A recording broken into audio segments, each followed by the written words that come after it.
One of the big stories to come out of the game against the Bears was the 49ers defense and specifically the defensive line and Yetur Gross-Matos coming away with 3 sacks. So Baldy's breaking down not only Yetur Gross-Matos and some of the other uh, great performances, like even from Leonard Floyd, who had 2 sacks, Malik Collins added another sack, but just how they were really making it challenging on the Bears offense. And it was a great development to see, to be honest. Take a look at Baldy breaking it down right here. Oh, it's a pass rusher's dream to be up, I don't know, 31-13, 38-13 in the fourth quarter. Don't get deeper in the quarterback. You turn Gross-Matos right here. Caleb trying to escape as he often does. Nah, he takes him down. And the very next play, you see an excellent speed to power right here. Just tee off, give it everything you got. Now, sometimes you just tackle everything. You tackle the tackle, you tackle the quarterback. You just have yourself a tackling party. You just take everybody down. It was a good day for the 49ers pass rush. They all showed up. They all contributed. But Gross-Matos had himself a good day. Like Caleb trying to find somebody to help him up. The Bears couldn't convert 4 straight third downs in a row in the first half. Let's take a look at them. 3rd and 10 right here. I'd say there's some spacing issues right there about where to get the ball. And then if you look at where Caleb is looking, he's looking to his left here.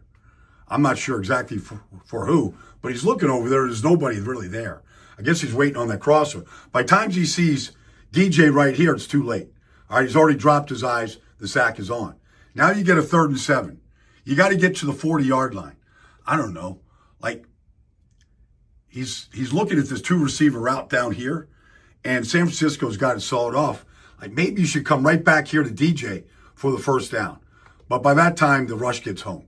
All right, now it's 3rd and 5. Now, guys get beat. All right, center gets beat up the middle right here. You can't step up. It's over. 3rd and 5, take the sack, punt team.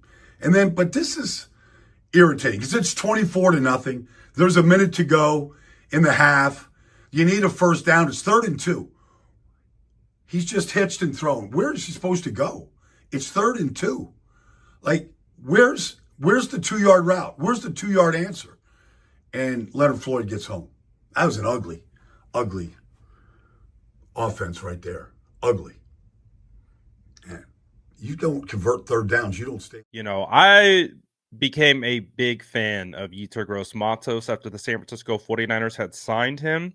Admittedly, I knew exactly who he was when he was drafted. You guys know I'm a big Brian Burns guy. So I followed Brian Burns' career in Carolina. Yetur Gross-Matos was drafted to Carolina. So I scouted him coming out of Penn State. I kind of had an idea of who he was. And I never really pegged him as kind of like a quick twitch guy. I don't know, for whatever reason, I had this thing with quick twitch defensive ends. And Yetur didn't really fit that mold. And so I was like, when the 49ers signed him, they signed Leonard Floyd, and then they signed Yetur. I was like, all right, let me look at this guy a little bit further. And I started watching him. I was like, man, I'm tripping. Like, I need to get out of my own way. And this guy's good. Like, he can hold it down as a base down edge. He can kick inside. He can rush over the guard if you needed to. He can rush from the outside if you needed to. He actually is a versatile player. He might not be quick twitch like speed rusher, but he's got power. He can play in the run game, and he's fast enough.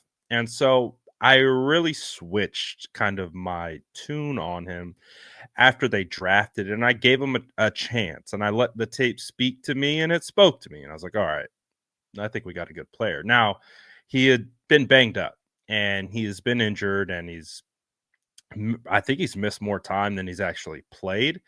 And so it's great to see Yetur out here balling. I became really excited with the potential of him being kind of a hybrid player, because the idea was you had Bosa on one side, Floyd, Hargrave, Malik, and then with Yetur, you just kind of move him all over the place. He can play outside, play inside, and some of that strength and power I think really came to the forefront. Again, that one clip of him, I think it was his third sack, where he's going up against the offensive lineman, and he, instead of getting off the offensive lineman, he just reaches around and he just grabs Caleb Williams and just brings him down. I had the perfect view of it from the stands, and you could just see Caleb couldn't, he was just shocked by what had grabbed him. Looked like a bear snagged him, and just it was great. It was a great performance. Yetur has been able to show out when given the opportunity. So I'm excited for Yetur, man. I still don't think we've even scratched the surface of his potential in this defense. And now if you get Nick Bosa back, you have Leonard Floyd on the outside, Yetur on the inside next to Malik Collins. That seems like a pretty serviceable pass rushing defensive line, and even a defensive line who could probably do it against the run as well. So, you know, I I think this was a positive sign. And we know that this team, especially on the defensive side, they like to win with their defensive line, and it just hasn't been happening.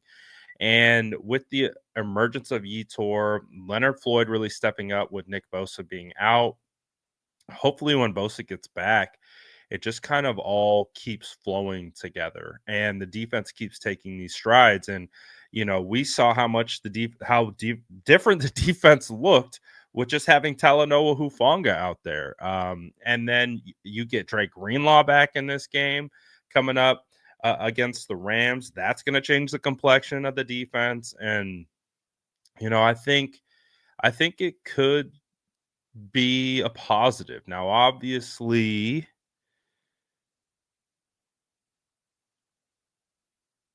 it's late in the year, and it would have been great for this game to happen, maybe a month ago, but it is what it is. And they it's not an easy road ahead. It's not a foregone conclusion that they're going to get into the playoffs, but they have a chance, and they gotta win against the Rams, or else the chance goes away. So I don't know.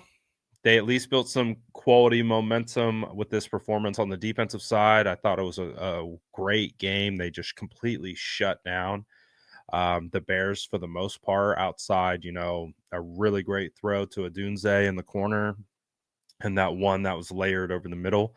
But Jair Brown was in coverage on that one. So I think as the 49ers continue to get healthy, I think their defense will improve. So, and their defense has taken huge hits, not having healthy players. So I don't know, but you guys let me know what you think about how the defense performed in this one. Let me know what you guys think about Yetur, all that good stuff in the comments below. And as always, make sure to like and subscribe for more updates.